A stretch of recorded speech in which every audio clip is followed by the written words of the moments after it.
The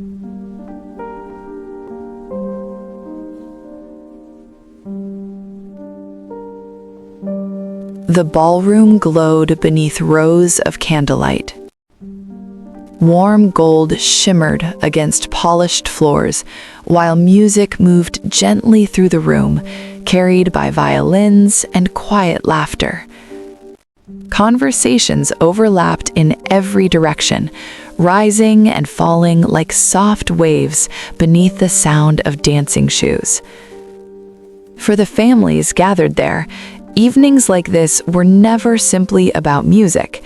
They were about being seen, about introductions, about possibilities that might begin beneath chandeliers and polite smiles.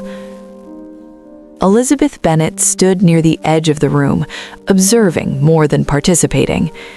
There was always something to notice when enough people gathered in one place. Small expressions, unfinished conversations, glances exchanged too quickly to be accidental. And tonight, the room had found its newest subject, Mr. Bingley. He had arrived recently, but already carried himself as though he belonged easily among strangers.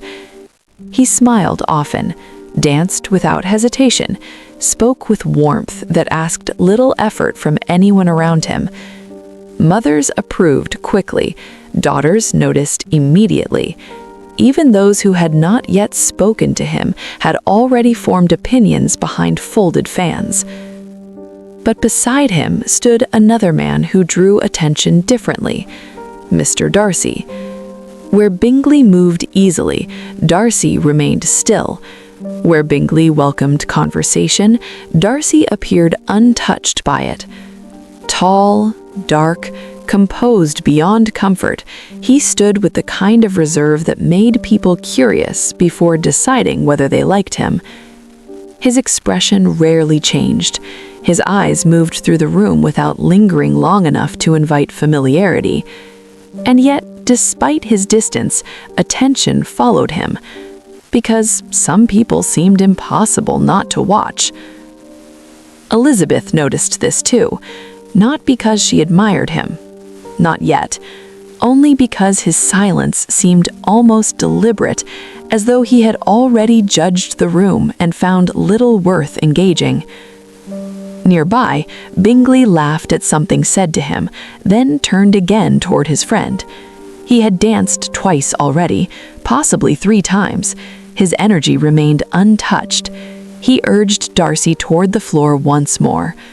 At first, Darcy refused with little more than a shake of his head, but Bingley persisted, the kind of cheerful insistence friendship often allows.